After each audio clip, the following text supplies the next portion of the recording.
Дархны дулааны цахилгаан станц нь 485 ажилтнтайгаас 111 нь эмэгтэйчүүд байдаг. Тус салбарт эмэгтэйчүүд ажиллана гэдэг амар ажил биш ээ. Гэсэн хэдий ч тэд цаг наргүй бүтээлчээр хариуцлагатайгаар чин сэтгэлээр ажил үргэн биелүүлдэг юм.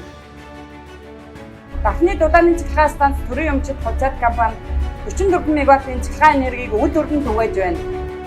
Хэрэглэгч та эрчим хүчээ зөв зохистой хяналттай хэрэглээрэй.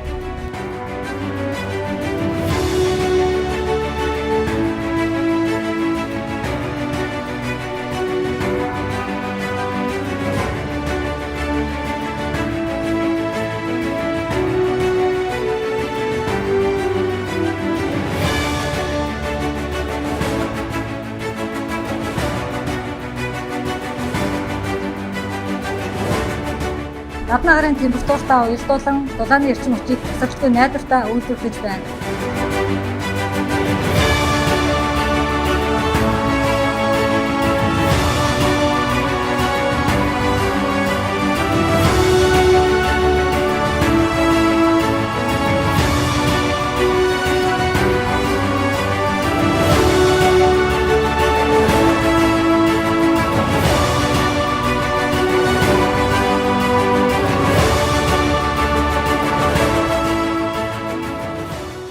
COVID-19 цар тахлын хүнд үедч эх орныхон төлөө дархинчууд та бүхний амар амгалан амьдралын төлөө хүнд ачаа үрэлцэн ажиллаж байна.